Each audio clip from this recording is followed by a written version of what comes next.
Hi, this is Ned Siegfried from Siegfried and Jensen. As proud sponsors of BeliefCast, we hope you are inspired by Todd's weekly podcasts, which contain so many courageous stories of recovery and personal growth. Remember, it's not what happened in the past that matters, it's what happens in the future. We invite you all to work hard and be optimistic about your future. Enjoy today's podcast.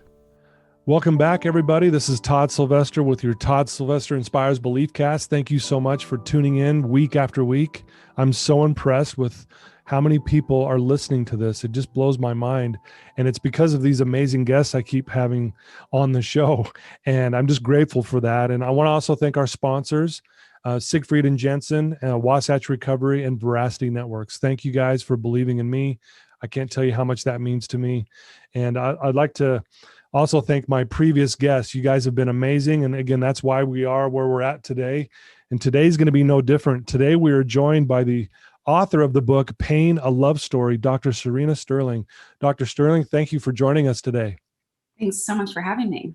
Yeah, I'm so excited for our listeners to hear your amazing story and also the amazing things that you're doing.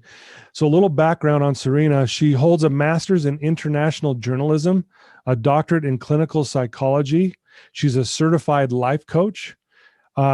She has obviously gone through some struggles in her life. She struggled with chronic fatigue, and the way she dealt with it is she would snort lines of Coke in her kitchen.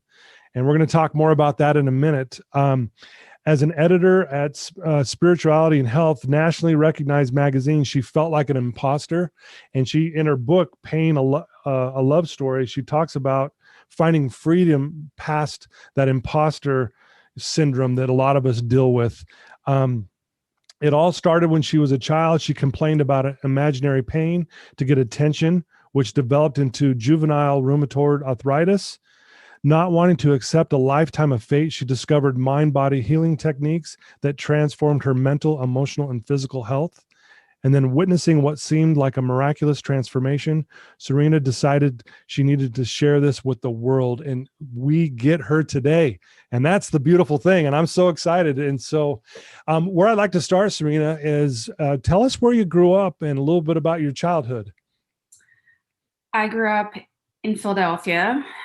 It was a really beautiful area of Philadelphia where I was really close to this area called Wissahickon Park, and so I could go for hikes around my house, and it was great. On the exterior, it looked perfect. Right. I got into so many different sports growing up, and I had dogs, and they went to a good school and everything like that. But Yeah. I would say that there was so much competition and pressure to succeed in my family that I started to feel it by age 7 or 8. And Right. Okay. and that's so I can go into more about that if you want. Yeah, no, I'd love to hear more about that. I think that happens with a lot of kids, where we're trying to keep up maybe with the older siblings, or we see success in what they're doing. It's like, man, can I live up to that too? And so, yeah, talk a little bit about that, what you went through there. So I have an older brother. He's 2.5 years older, and I always felt like he was the favorite. He was like the golden child who could do nothing wrong. And of course he's going to be better because he's older and he's a boy. But to me, it felt like I was so unseen and unheard as a child that I that's all I wanted, was just for my parents to show me as much attention. And so because I was this natural athlete, because I come from a very athletic family, Yeah. excelling at sports was just kind of a given, and that didn't win me any favors. And so, and then there was pressure to succeed academically, even as a child at like 7 or 8 years old.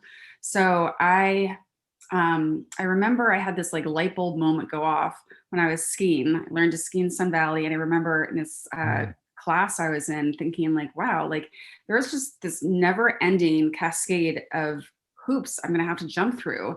I'm going to graduate from this small mountain. I'm going to have to go to Baldy Mountain, and then I'll have to go to like the double black diamonds, and then I'll have to go like helicopter skiing, and then, Yeah. And I was like, I'm done. What is going to give me the attention? Yeah.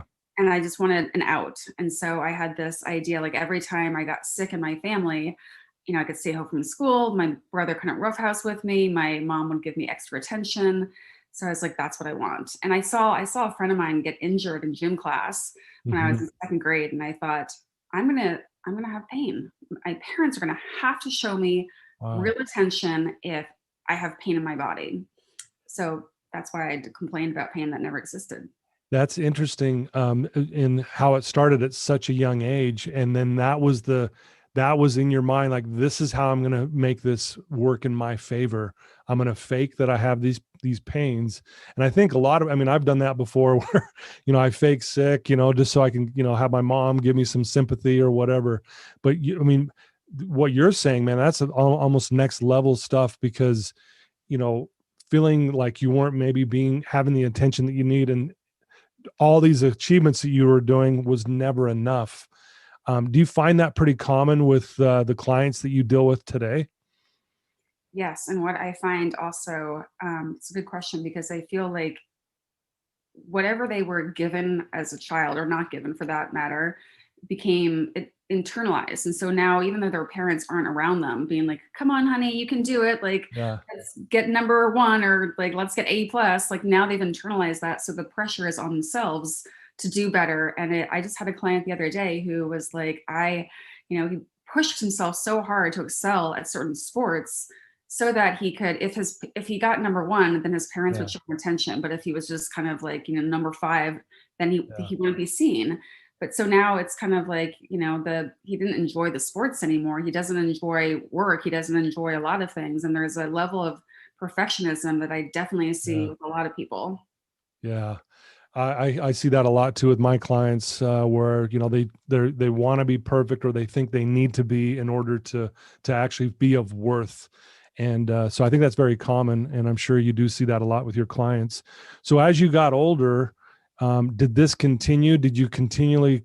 I mean, you said it kind of led into this rheumatoid arthritis. Talk about that and how that kind of played out. Okay, so I started to complain about pain that never existed when I was 9, like the beginning Okay. of 3rd grade, and I really got into an act around this.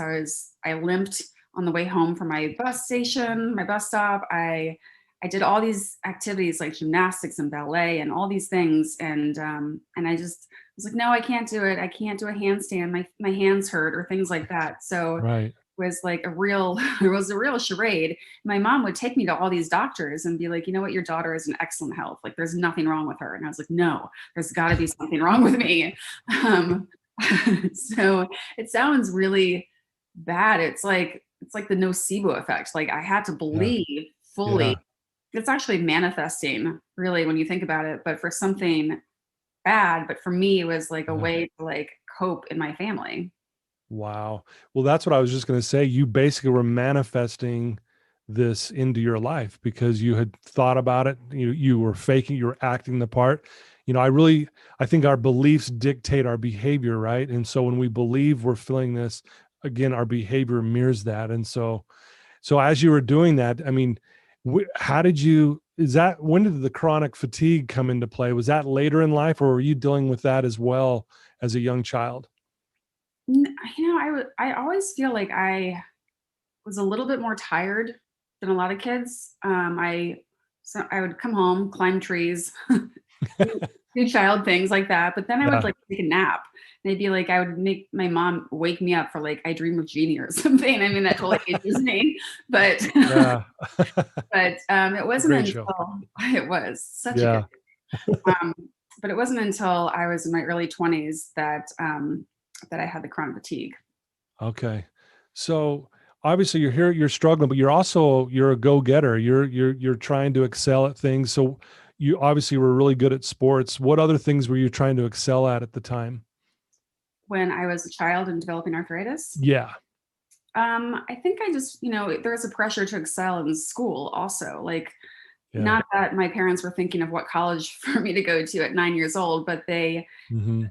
education was definitely um, a big part of my family. So I remember even in second grade trying to do something like, oh, I can't do this math problem, and trying to get attention that way. And then Okay. that backfired because I was like on the verge of failing second grade. Oh, wow. Well, so, I mentioned in in your introduction, you got to a point with this chronic fatigue, and you specifically talk about how you obviously got to a point where you're snorting lines of cocaine, and that's pretty extreme, obviously. When did that fall into play? And talk about that journey there with drugs. I had just done a master's in international journalism from a school in London, and then I landed a job at Spirituality and Health magazine in New York City, and it's it's still at like I think it's 74 Trinity Place in New York City, which is a few blocks from where the World Trade Center was. Yeah. And so I feel like I kind of got tired in London because I knew that journalism wasn't completely what I wanted to do, but I wasn't sure what I wanted to do.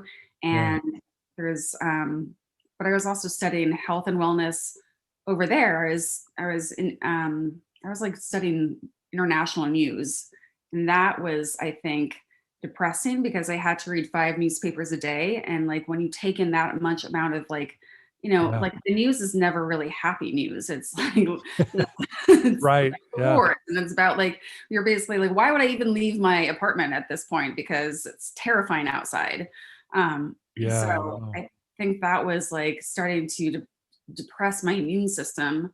And then I was also studying like health and wellness, and I was learning about mad cow disease. And while I was over there, like foot and mouth came out, and I basically had a terrible diet. And then I moved to New York, and 9/11 happened, and I didn't know how to make sense of it. I just think I went into shock, and I was just kind of numb for a while.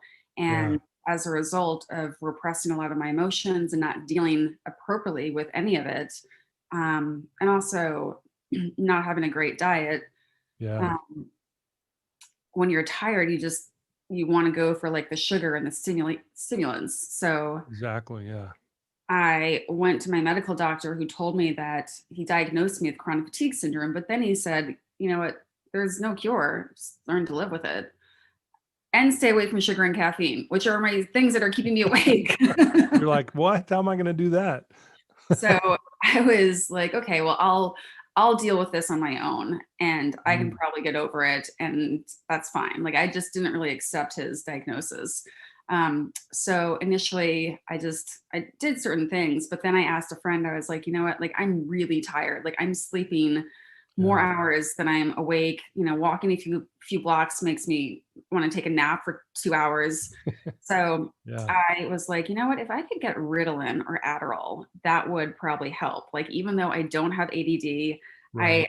I would take it a little bit here and there, trade it in college for like I would get some medication like codeine or hydrocodone, that I was thinking could help with something for the arthritis, but it didn't do any work. So here and there, I'd like to pull an all-nighter with the help of Adderall. So I Wow. had done this before, and I was like, okay, so I just need something like that to Mm. allow me to stay awake long enough to do my work. I was working from home because the office had a lot of the ash from 9/11 came through the vents. And so it had to be cleaned, and it took 5 months for it to be fully cleaned. So Wow. I was Yeah. working from home, and that was not helpful because my couch was right there, and I would just take a nap every time I felt tired.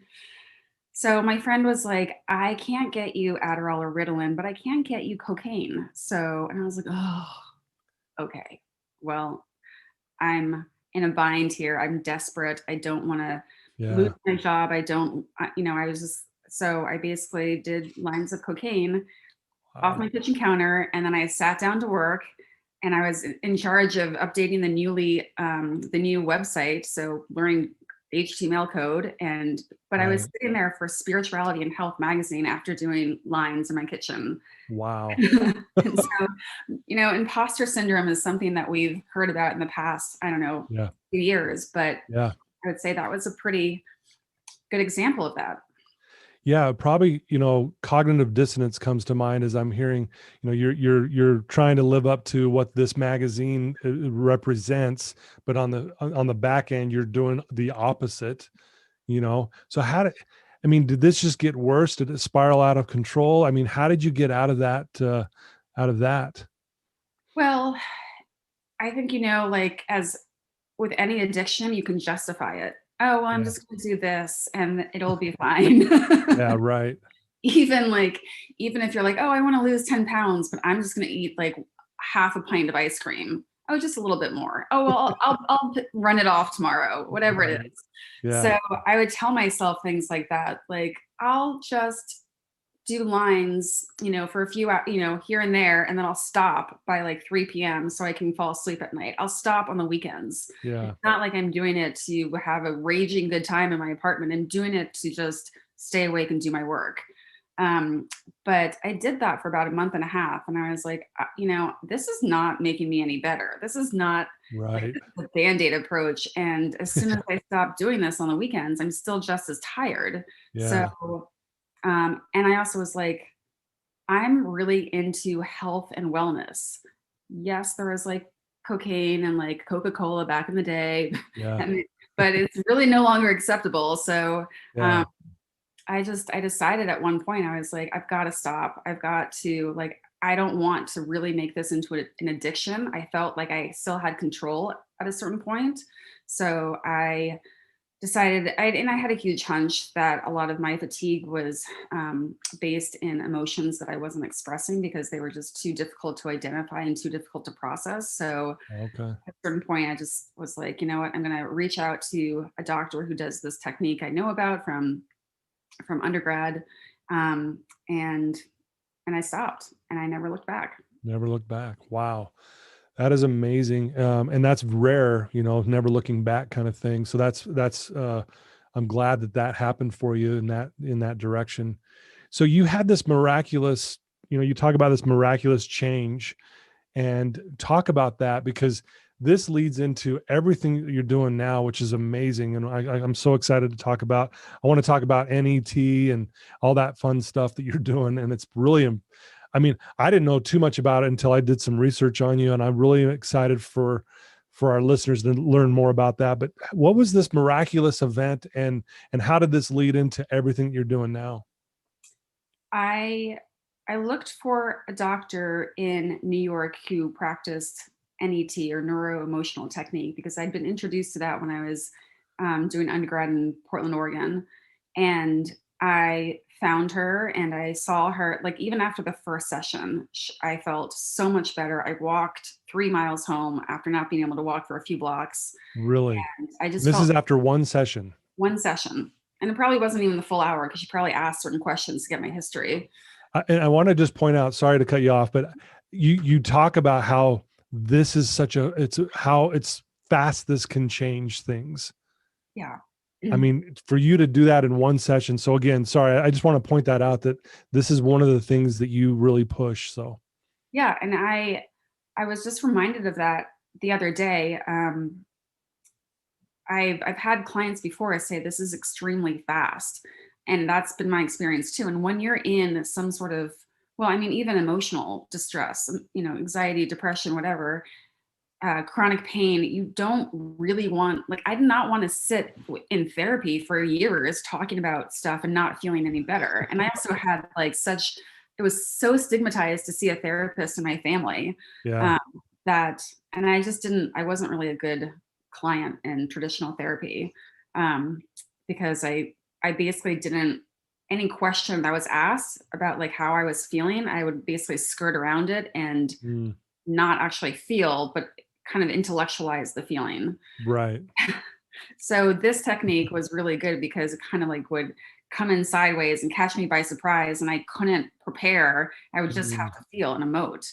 right. Um, but I had a client a few years ago say that NET is basically the equivalent of an email versus more traditional talk it out approaches, are more like a handwritten letter mailed around the world like 10 times. Like, you'll still get a result, but it's just Right. slower. Okay. Wow, that's interesting. So I know this is one of the techniques and the tools that you use with your clients. Talk about, just get in a little more detail of what this looks like, and why it is so successful and why it works so fast.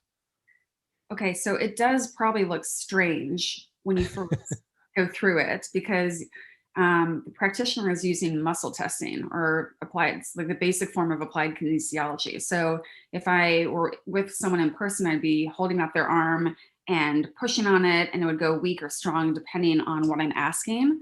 And then I've learned how to also do it remotely. So I'm self muscle testing. I'm asking my body to tap into their body based on the vibration of their voice and other things like that. So I'm basically testing, I'm asking the body for answers. So emotions are actually felt first in the body, but then we make sense of it in the mind.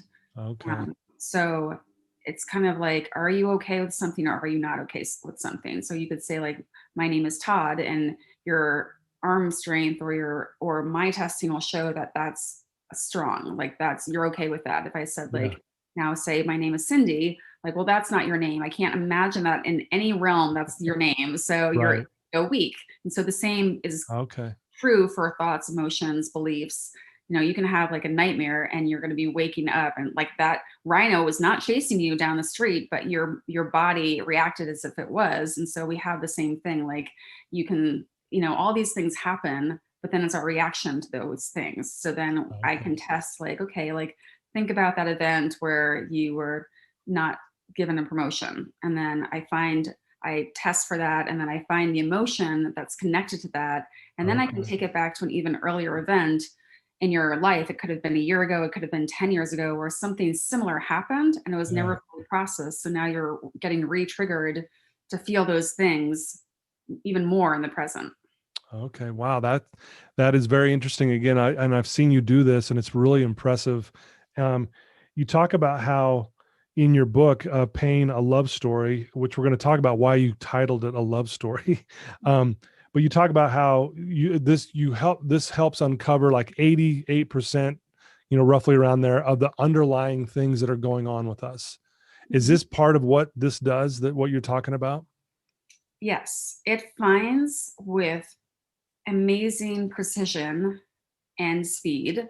Okay. What are the emotions that got repressed, that you just, and people repress for all different reasons, but mainly in my opinion, it's like something happened and it was so overwhelming to feel, or you started to feel it, but then, life took over and you're like, oh, well, that goes to the back burner. But the back burner is like your body, you filter it through your body and it doesn't always get expelled from your body. So this technique I have found is really helpful in identifying and releasing that stuck emotion.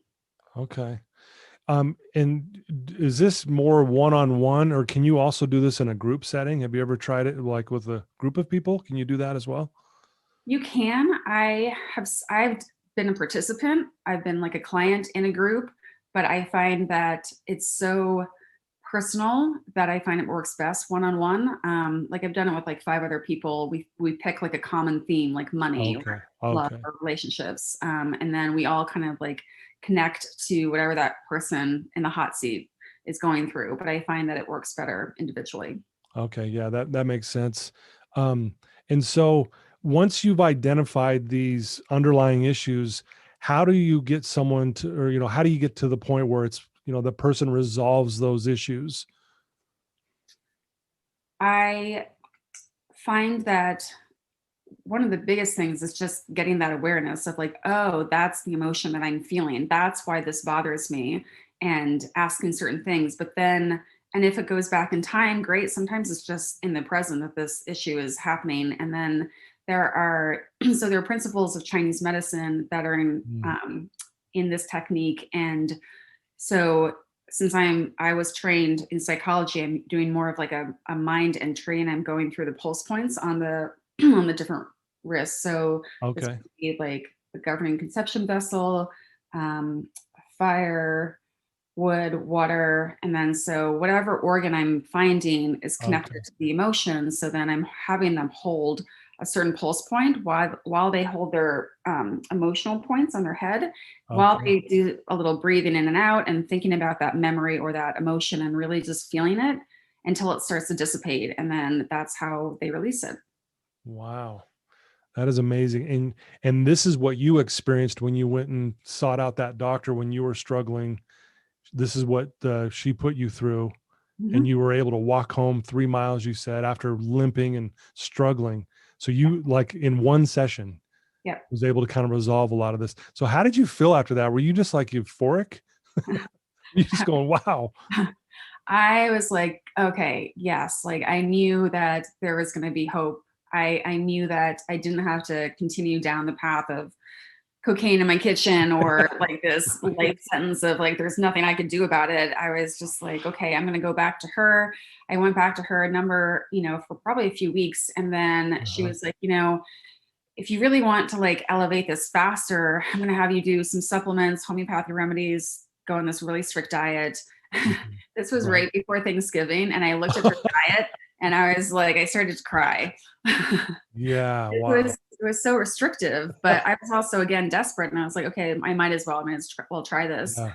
And I lost like 5 pounds without trying. I had just even more energy, and within 3 weeks, another 3 weeks of doing all of her protocols, I was like 110% better. I was like, Wow. just, and that's where I was like, okay, well, I may not want to go and do like nutrition, or she is a chiropractor, and then now she's an acupuncturist also. But I was like Okay. fascinated with how quickly, just from that first appointment, my Yeah. mind could affect my body. So that's why I wanted to learn this technique as well as like other mind body interventions. And I had to like, get a higher degree in one of the healing arts, like acupuncture, chiropractic, psychology. Wow. And that's why I chose psychology. Wow. Well, you're a very driven person. I'm really impressed with that. And thank you for sharing that part of that story of your life there. Does this also not only help with chronic pain and things like that, does it help with people who struggle with, like, depression, anxiety, bipolar, those kind of mental health issues that people deal with? Do you find it's effective at that on those things as well?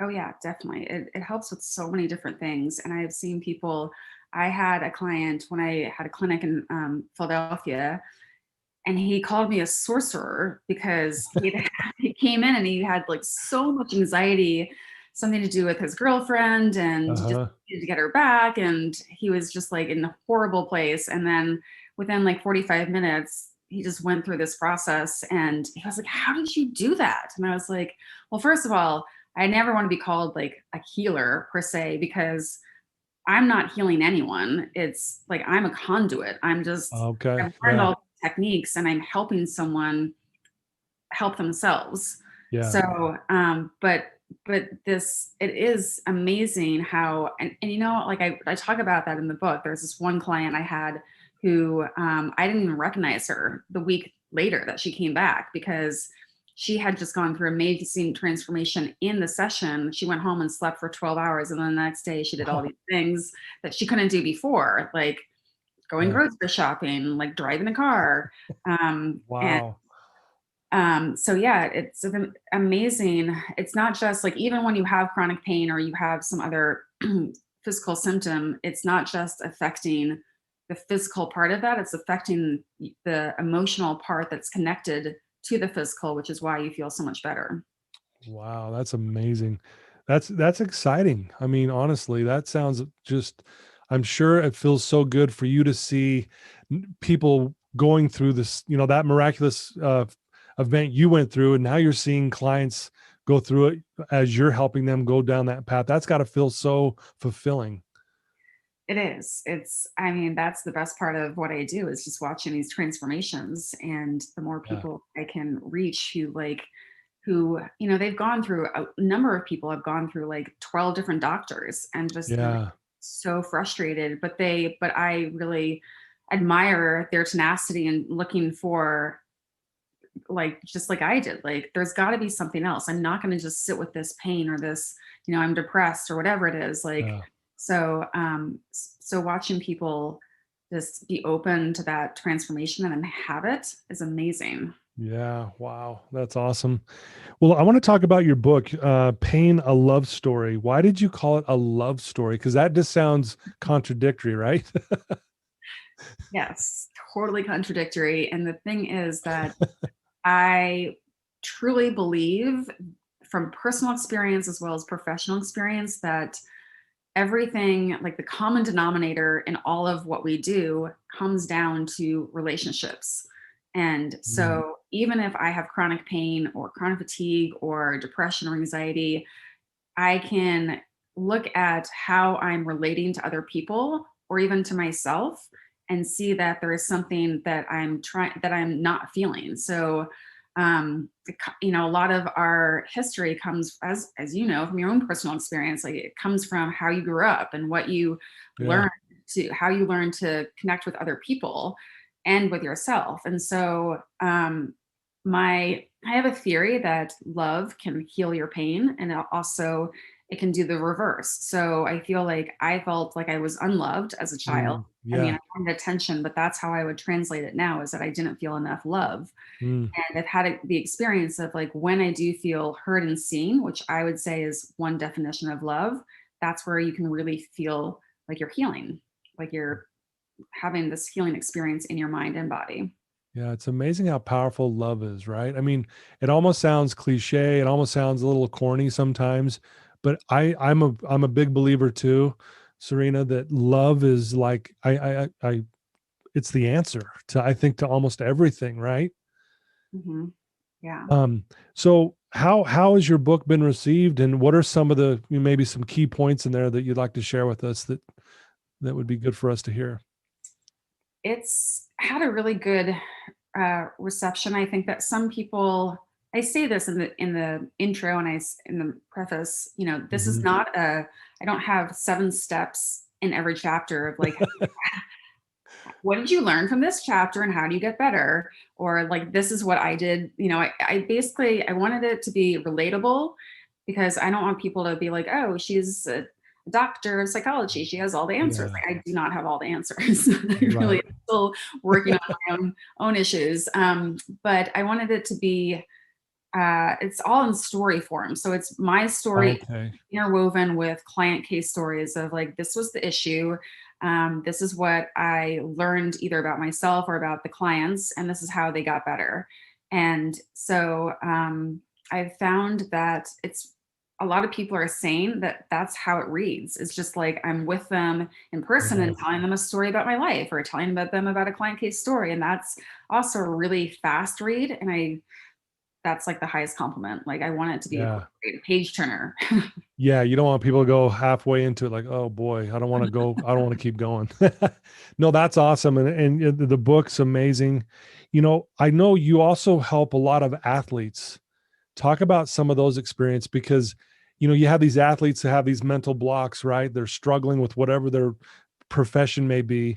Talk about how this technique and the things that you do have really helped a lot of these athletes.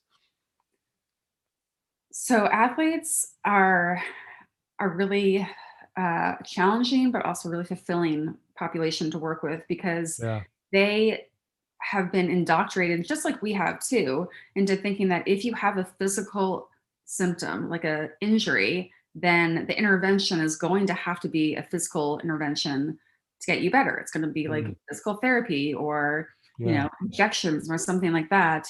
And so when I work with them, they're kind of like, what? That was it? Like, I was upset that, like, my sister, like, got a better trophy than I did. Right.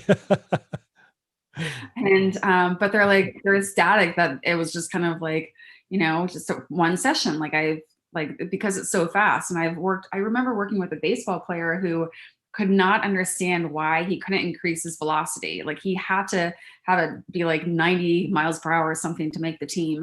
And Yeah. no matter how much he practiced, however many coaches he consulted with, nothing would make it go above 90. And then I worked with him, and we figured out that, like, his dad had been in a minor league pitcher and could never get it above 90. So if he were to get it above 90, this client, then he would be, making his dad jealous or making him Right. upset in some way. And so once we cleared all that, he was able to, it was just like, it was amazing. He was then able to pitch faster. Wow. Well, I do know, I have a lot of friends who have played baseball. But if you pitch the ball at 89 miles an hour versus 90, is the difference of being drafted or not. I And that's know. why that 90 is so critical, right? And here you are helping someone quickly get rid of that mental block that's keeping them there. So I can see why this would be so well received with athletes. So are the majority of your clients athletes, or is it pretty broad range with of people? I started focusing on athletes probably in like 2014, Okay. living in Philly at the time. And then I worked with some retired Seahawks when I moved to Seattle. Um, Okay. but it's not a huge focus anymore, but I absolutely love working with athletes. And I focus more on chronic pain or medically unexplained symptoms. But like there's some sports, I thought there were some sports that were like purely like golf, tennis, like those are Yeah. mental games. Yeah. But no, it's like across the board. And also like the retired athletes, like what do? You've just spent like your whole Right. life with this is your identity. And you're just kind of like, when you're young, you're thinking like this will last forever. And then you're let go from the team, and now you have all these like health Yeah. issues, and you're not like, people don't recognize you, and there's a lot of depression as well as chronic Yeah. issues that happen with that too. Yeah. I want to read a quote from one of your athlete clients, Tyler Schmidt. He played for the Seattle Seahawks, and here's what he says: "After suffering through the worst year and a half of my life, Dr. Sterling reached out to me with a treatment that quite possibly saved my life." This kind of chokes me up. Sorry. "Words cannot describe the gratitude I have for Dr. Sterling and the benefits I have received from my time with her." What a compliment, right? And here you got this athlete who's, they're Mr., they're usually alpha males, they're confident, they can do anything, but for him to say that with such gratitude and such compassion, that's got to feel good. Yeah, that was like, that's why it's at the top of my testimonial. It was just, I mean, it was so fun to work with him anyway, but he really got better. And I was not even aware of like, when met him, I was kind of just like, he was so open to it. And that's what I love about like, some people are like, no, like this isn't going to work. It still works. But, Yeah, but, right. but yeah, it's such a huge compliment. I really appreciated his kind words. Oh yeah, absolutely. Well, I'm going to ask you a kind of a tough question, but I think you'll appreciate it. What do you love most about you? Oh, about me. Yeah. Laugh Put you on the spot here. uncomfortably. um, I would say that I have a level of, I was trying to figure out the difference the other day between determination and tenacity. Mhm. And my dad used to call me tenacious. And I feel like it's almost like it's a positive way of saying that you're stubborn, like you Yeah. don't know for an answer. If that door doesn't open, then you look for a different door. Um, Yeah. so I would say that my ability to, um, when things are hard, I keep going Yeah. um, because it doesn't seem like there are other choices. Like, or also knowing that there's something else, that like I'm just not asking the right questions, or I'm just not doing something right. Like I'm just going to find a way around it, or I'm going to find a way through it, or I'm just going to keep looking for answers. And so I would say that my tenacity to keep seeking is what I like about myself. Wow. Love that. Very well said. And I would agree, just based on how I see what you're doing in your life, of that tenacity and that never give up attitude. And, thinking back in your story, even when you were struggling, you were, even though you went to something that was unhealthy, like cocaine and that kind of thing, you were still trying to, like, how do I figure this out? And it was obviously, all of that was part of your journey, the good and the bad, right? But here you are. And I have this philosophy that I believe that life happens for us. And as I sit here and listen to your whole story, I know there's a lot more to it. But if you look back, I mean, all of that stuff all happened for you, because look what you get to do now. You're in a position to make an impact on someone's life that they'll never forget. And just like what we read about, what Tyler said about you, I'm sure that's one of thousands of testimonials that you have. But you wouldn't be in this position had you not gone through all of that.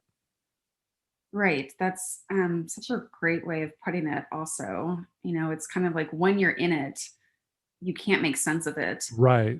And you're like, okay. And you're just trying to find answers. But then when you look back on it, you're kind of like, oh, like now everything you go through gives you the ability to relate more to other people based on your Yeah. experience, or to make things happen for you in a way that would be unavailable had you not already experienced something similar. Yeah. Wow. I love that. Another question I have for you is, if you could go back to your younger self now, to that 9-year-old in third grade, what would you tell your younger self today? I have often wondered, like, what would my life be like if I didn't develop chronic pain, if I didn't Mhm.